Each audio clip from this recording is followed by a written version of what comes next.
Hello students, आज आप हमारे वीडियो पे BA थर्ड सेमेस्टर के दौड़ का एक वाक्या और सारांश देखने जा रहे हैं।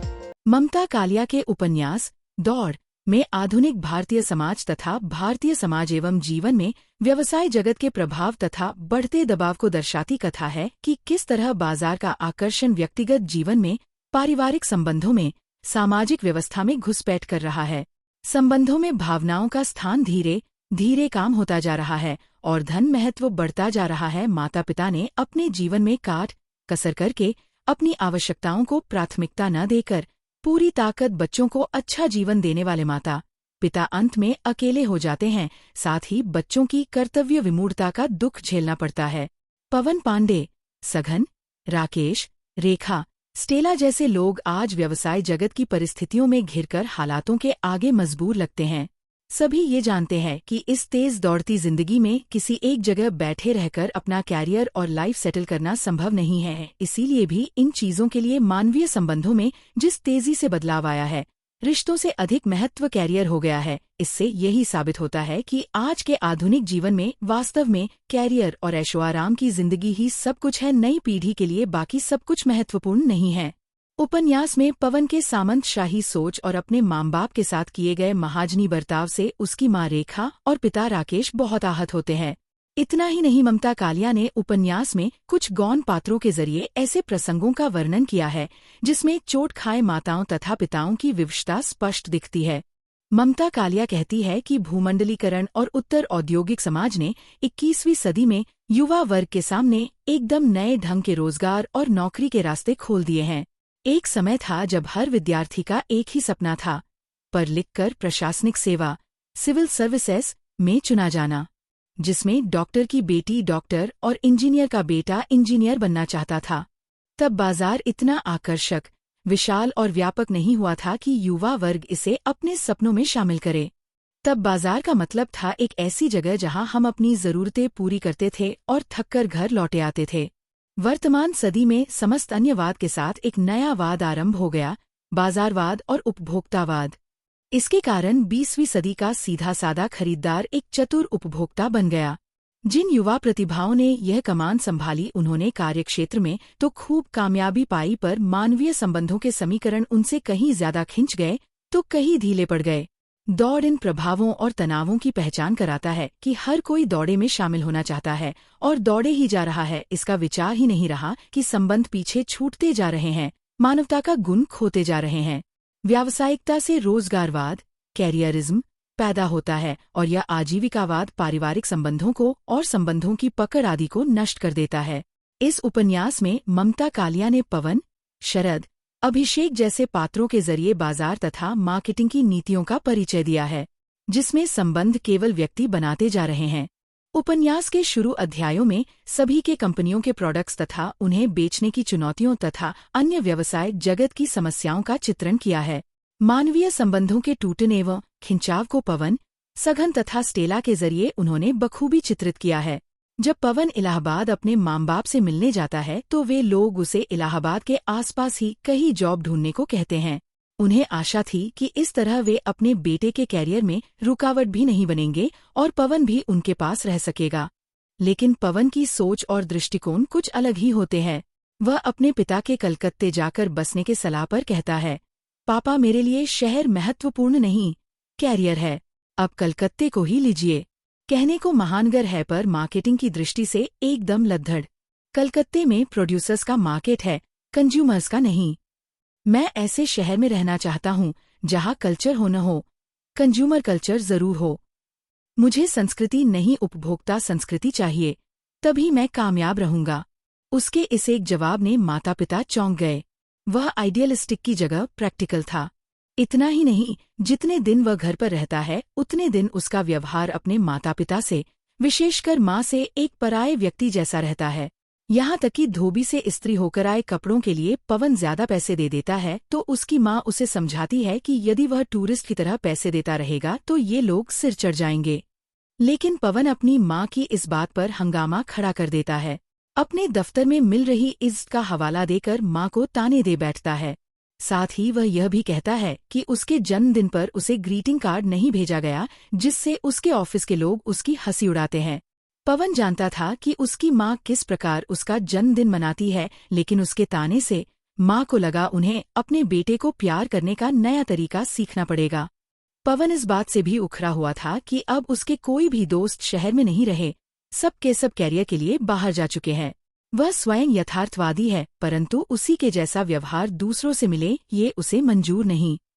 अपने पिता से भी वह बिना बात के बहस करता है। उसके पिता के विचार उससे मेल नहीं खाते। धर्म, आध्यात्मिकता, दर्शन, अर्थशास्त्र जैसी बातों पर पवन और उसके पिता के विचार अलग अलग हो जाते हैं।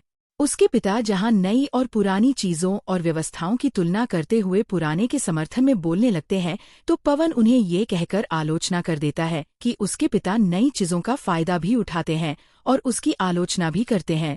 धर्म के विषय में तो वह अपने पिता से बिल्कुल भी सहमति नहीं जताता।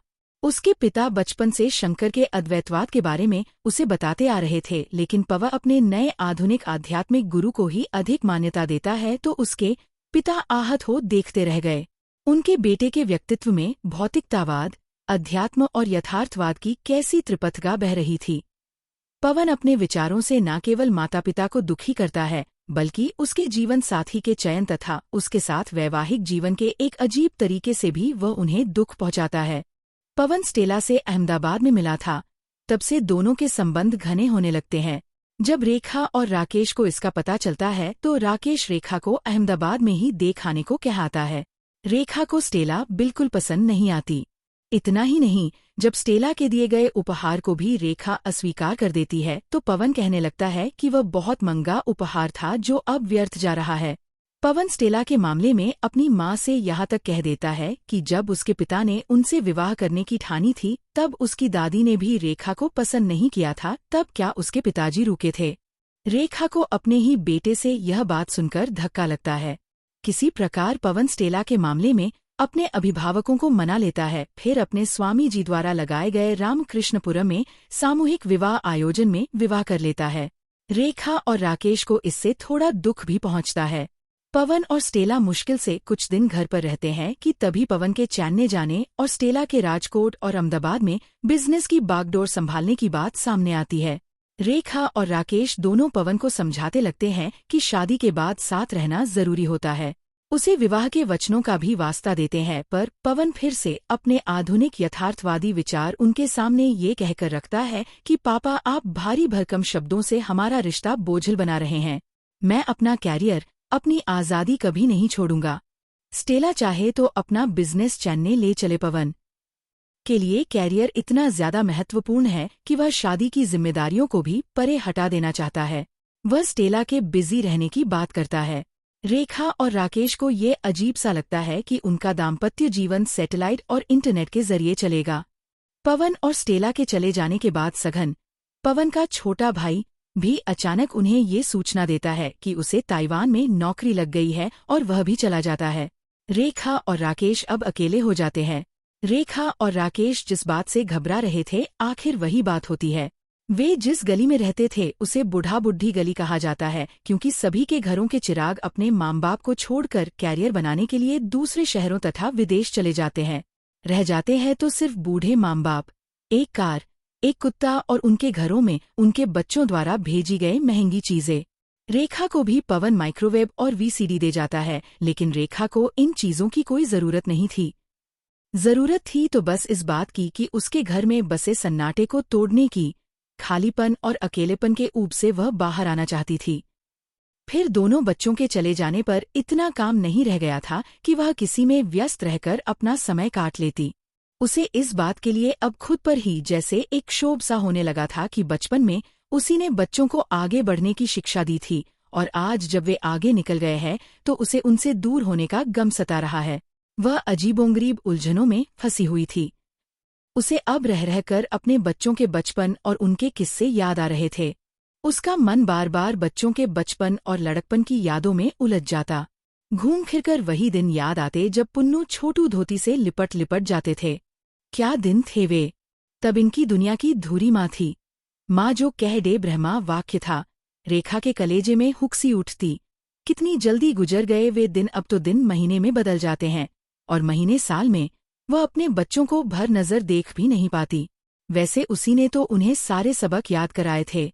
इसी प्रक्रिया में बच्चों के अंदर तेजी, तेजस्विता और तेजी विकसित हुई प्रतिभा, पराक्रम और महत्वाकांक्षा के गुण आए। वही तो सिखाती थी उन्हें जीवन में हमेशा आगे ही आगे बढ़ो, कभी पीछे मुड़कर मत देखो। और आज उसी सिख ने बच्चों को मुझसे छीन लिया। ममता कालिया ने पवन, सघन और स्टेला के जरिए जहां पारिवारिक संबंधों में आए विवशता को दर्शाया है, तो वही एक ऐसे कटु सत्य के भी दर्शन कराए हैं जिससे प्राय वे सभी परिवार भुगत रहे हैं जिनके बच्चे प्रवासियों की तरह हो गए हैं, जिनके लिए पराया देश और वहां की सुख सुविधा तथा नौकरी के झमेलों में फंसे हुए हैं। मिस्टर और मिसेज सोनी ऐसे ही दो मजबूर माता पिता है। उनका बेटा सिद्धार्थ विदेश में जा बसा है। मिस्टर सोनी को अचानक दिल का दौरा पड़ता है और वे गुजर जाते हैं। जब सिद्धार्थ को उसके फर्ज के लिए बुलाया जाता है तो बहाने बनाता है कि उसके घर तक आने में हफ्ते भर से अधिक लगेगा। वह अपनी माँ को समझाते हुए कहता है, हम सब तो आज लुट गए ममा। अंक के प्रश्नोत्तर। कहानी दौड़ ममता कालिया। कहानी दौड़ की लेखिका कौन है? उत्तर ममता कालिया। कहानी का मुख्य पात्र कौन है? उत्तर पवन पांडे। कहानी की शुरुआत में ऑफिस में कौन सी समस्या होती है? उत्तर बिजली कटौती। पवन ने कंप्यूटर के माउस को किससे तुलना की? उत्तर चूहे से। पवन का छोटा भाई कौन था? उत्तर सघन, छोटू। छोटू रसोई में जाते समय म्याऊ म्याऊ की आवाज क्यों निकालता था? उत्तर ताकि चूहे डरकर भाग जाए। पवन किस कंपनी में नौकरी करता था? उत्तर भाईलाल कंपनी की LPG यूनिट में। पवन की कंपनी में कौन सी गैस एजेंसी अनुबंध पाने की कोशिश कर रही थी? उत्तर शाइन सेट एजेंसी IOC की। कहानी में गुर्जर गैस का क्या उल्लेख है? उत्तर वह प्रतिस्पर्धी गैस कंपनी थी। पवन के मित्र शरद जैन ने कौन सी शिक्षा प्राप्त की थी? उत्तर IIM अहमदाबाद से प्रबंधन मैनेजमेंट की शिक्षा। 11 शरद जैन किस उत्पाद की कंपनी में काम करता था? उत्तर boot polish, sunshine shoe polish. 12 Gujarat में बेसन को क्या कहा जाता है? उत्तर चनेनी लोट। 13 अविवाहित युवक भोजन कहा करते थे? उत्तर मौसी के यहाँ माहवारी हिसाब पर। 14 कहानी में मौसी शब्द किसके लिए प्रयोग किया गया है? उत्तर उन महिलाओं के लिए जो नौकरी पेशा युवकों को घर पर खाना खिलाती थीं। 15 कहानी दौड़ का मुख्य विषय क्या है? उत्तर आधुनिक नौकरी पेशा युवकों की संघर्षपूर्ण और अकेली शहरी जीवन दौड़। 16 पवन किस कंपनी के लिए काम करता था? उत्तर गुर्जर गैस। 17 पवन किस शहर का रहने वाला है? उत्तर इलाहाबाद का। 18 पवन किस कंपनी में काम करता है? उत्तर GGCL Gurjar gas company limited में। 19 पवन की कंपनी का नारा क्या है? उत्तर विश्वासनी जोत घरे घरे गुर्जर गैस लावे छे। 20 पवन के दोस्तों में कौन कौन है? उत्तर शरद, दीपेंद्र, रोजविंदर, रोजू और शिल्पा। 21 रोजविंदर किस विषय पर प्रोजेक्ट रिपोर्ट तैयार कर रही थी? उत्तर प्रदूषण पोल्यूशन पर। 22 रोजविंदर किस कंपनी में काम करती थी? उत्तर इंडिया लीवर के टूथपेस्ट डिवीजन में। 23 शरद किस उत्पाद की कंपनी में काम करता था? उत्तर सनशाइन बूट पॉलिश कंपनी में। 24 किस वस्तु को रेखा ने सपने में अपने बिस्तर पर देखा? उत्तर शीशे वाली चादर। 25 MBA की डिग्री का पूरा नाम क्या है? उत्तर मास्टर ऑफ बिजनेस एडमिनिस्ट्रेशन। 26 शरद के पिता का पेशा क्या था? उत्तर चिकित्सक, डॉक्टर। 27 शरद ने कौन सी डिग्री प्राप्त की थी? उत्तर MMS master of management studies. 28 पवन ने भीमसेन जोशी को कहाँ सुना था? उत्तर इलाहाबाद में मेहता संगीत समिति के हॉल में। 29 पवन को घर की याद क्यों आई? उत्तर क्योंकि संगीत कार्यक्रम में दर्शक खानपान में व्यस्त थे और उसे अपने शहर का सांस्कृतिक वातावरण याद आया। 30 वीरपुर में किसका शक्तिपीठ था? उत्तर जलराम बाबा का। 31 पवन किस शहर से STD कॉल करता था? उत्तर अहमदाबाद। 32 पवन के फोन कॉल का दूसरा शहर कौन सा था? उत्तर इलाहाबाद। 33 5 मिनट बात करने पर लगभग कितने रुपए लग जाते थे?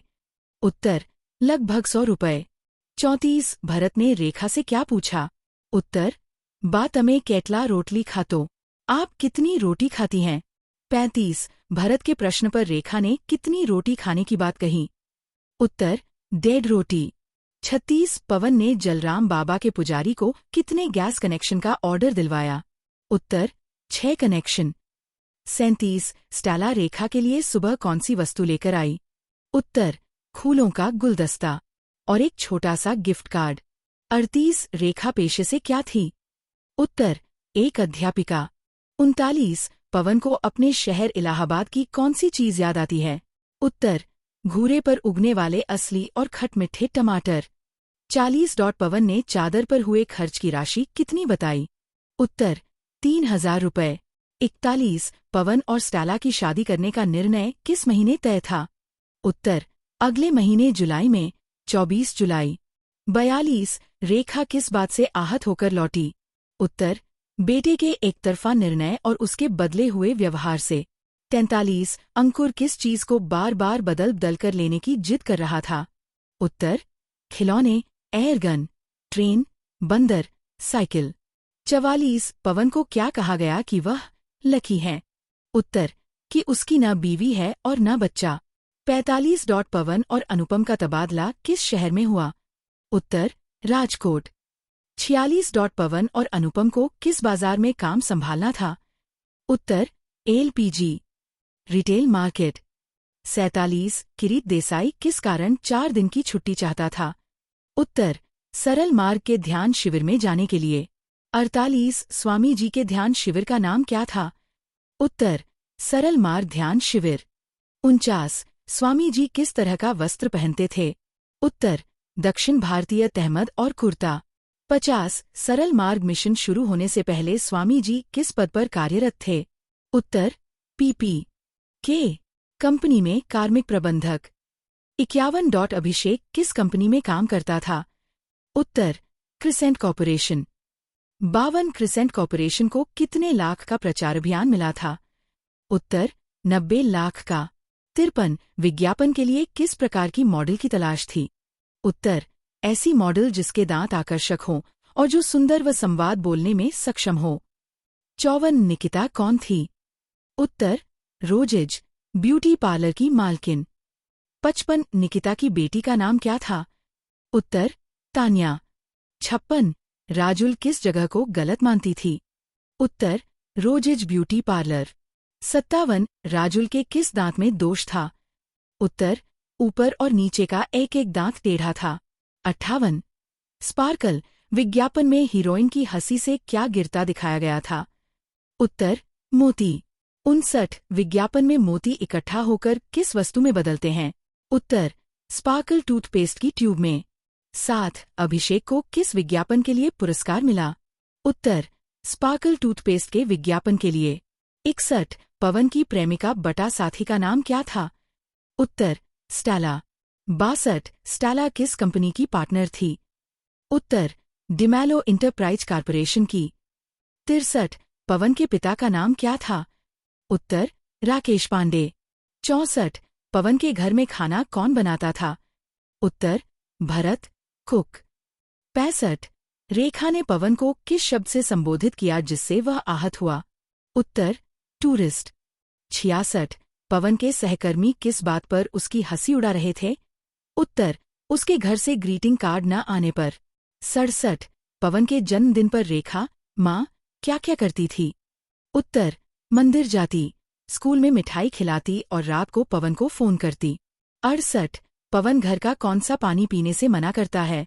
उत्तर गंगा जल, नल का पानी। 69 पवन ने अपने लिए कौन सा पानी मंगवाया? उत्तर मिनरल वाटर की बोतलें। 70 पवन की तबीयत खराब होने पर वह क्या पीना चाहता था? उत्तर नींबू पानी। 71 सघन कंप्यूटर का सामान खरीदने कहाँ जाना चाहता था? उत्तर दिल्ली के नेहरू प्लेस।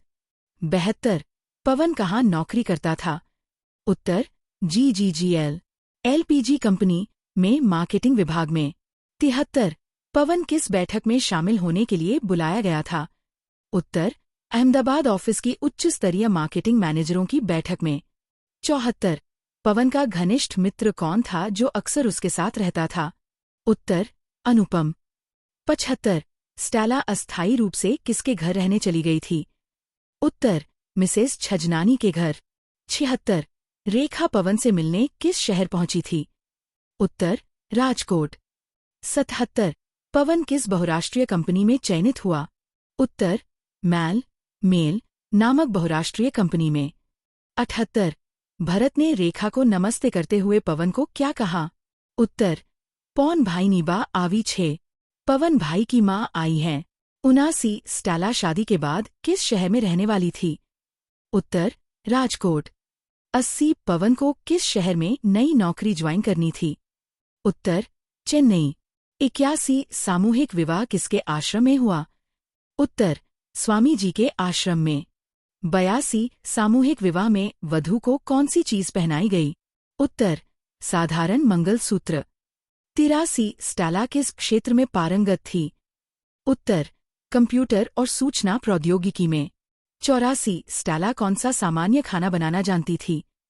उत्तर अंडा, आलू, चावल या मैगी। 85 पवन ने मां को विदाई के समय कितने रुपए का चेक दिया? उत्तर 20,000 रुपए का। 86 राकेश किस बात से दुखी थे? उत्तर शादी के तुरंत बाद पवन स्टेला का साथ न रहना।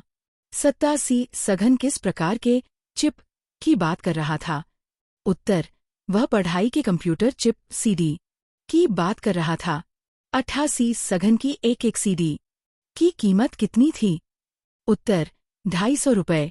89 सघन के कपड़ों से क्या पता चल रहा था? उत्तर उसके संघर्ष का पता चल रहा था। 90 योगी कौन था? उत्तर सघन का पुराना दोस्त। 91 सघन ने सॉफ्टवेयर के साथ कौन सा अतिरिक्त कोर्स किया था? उत्तर हार्डवेयर का इवनिंग कोर्स। 92 रेखा किस बात से चिंतित थी? उत्तर कि सघन खाने पीने के पैसे बचाकर फीस भरता होगा। 93 सघन को किस देश से नौकरी का बुलावा आया? उत्तर ताइवान से। 94 सघन को विदेश जाने के लिए पिता से क्या चाहिए था? उत्तर केवल हवाई टिकट और 5,000 रुपए। 95 सघन की नौकरी पर माता पिता का पहला भाव क्या था? उत्तर उनके चेहरे फीका पड़ गए, बटावे घबरा गए। 96 स्टेला ने रेखा को किस जगह बुलाया था? उत्तर वाटर पार्क में बुलाया था। 97 सोनी साहब को अचानक क्या हुआ था? उत्तर दिल का दौरा पड़ा था। 98 सोनी साहब की पत्नी की क्या समस्या थी? उत्तर वे गंठिया रोग से ग्रस्त थीं। 99 सिद्धार्थ कितने दिनों में पहुंचने की बात कह रहा था? उत्तर 1 हफ्ते में। 100 सोनी साहब के अंतिम संस्कार में मुखाग्नि किसने दी? उत्तर भूषण ने। 101 कॉलोनी में मंगलवार को किसका पाठ आयोजित होता था? उत्तर सुंदरकांड का। 102 पवन ढाका से रेखा के लिए क्या लाया था? उत्तर ढाकाई साड़ियाँ। 103 सघन किस समस्या को लेकर पापा से बात कर रहा था? उत्तर ताइवान की स्थानीय राजनीति और नौकरी के खतरे की। 104 सघन भारत लौटकर कौन सा काम करना चाहता था? उत्तर अपना व्यवसाय काम शुरू करना चाहता था। 105 ममता कालिया के लेखन की सबसे बड़ी विशेषता क्या बताई गई है? उत्तर बेधक भाषा, बिंदास ट्रीटमेंट और चुस्त मुहावरेबाजी। 106 दौड़ उपन्यास की केंद्रीय थीम क्या है?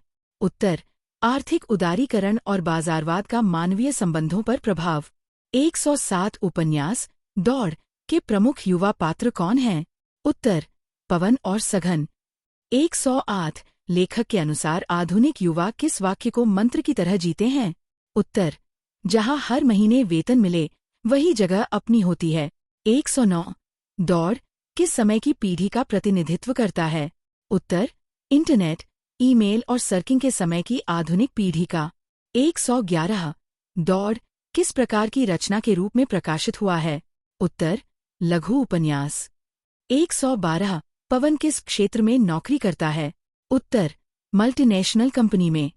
114 पवन के माता पिता के नाम क्या हैं? उत्तर रेखा और राकेश। 115 रेखा और राकेश पवन को क्या बनाना चाहते थे?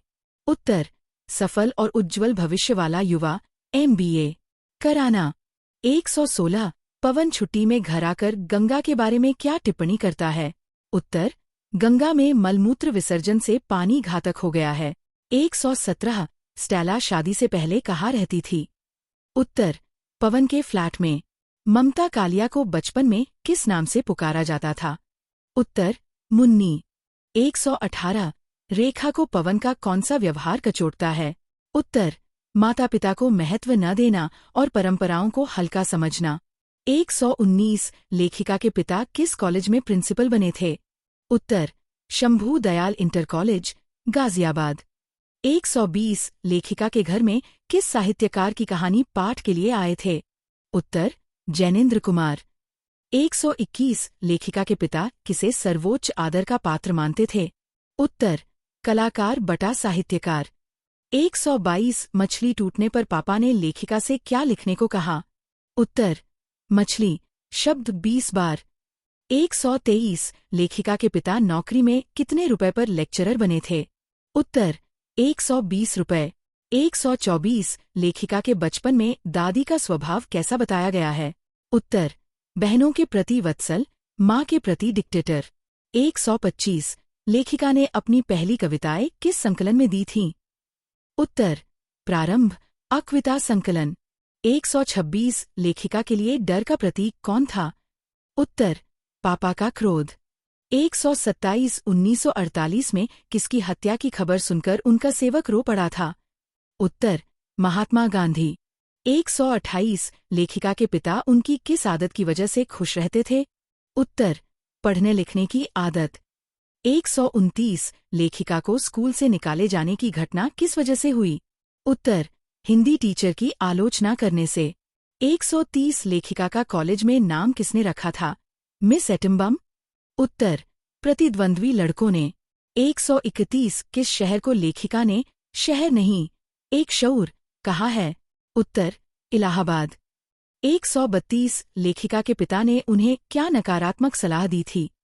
उत्तर, think of your friend as an enemy tomorrow. Mamata Kalia का जन्म कहाँ हुआ था?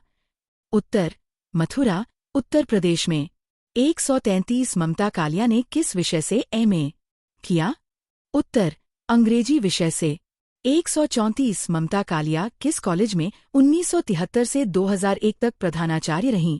उत्तर, महिला सेवा सदन डिग्री कॉलेज, इलाहाबाद। 135 ममता कालिया की एक प्रसिद्ध उपन्यास कृति का नाम लिखिए। उत्तर, दौड़। 136 ममता कालिया को साहित्य भूषण सम्मान किस संस्था ने प्रदान किया? उत्तर, उत्तर प्रदेश हिंदी संस्थान ने। अगर आपको ये वीडियो अच्छी लगी हो तो वीडियो को लाइक शेयर और आपको ऐसी और वीडियोस चाहिए हो तो हिंदी गुरु चैनल को सब्सक्राइब कीजिए।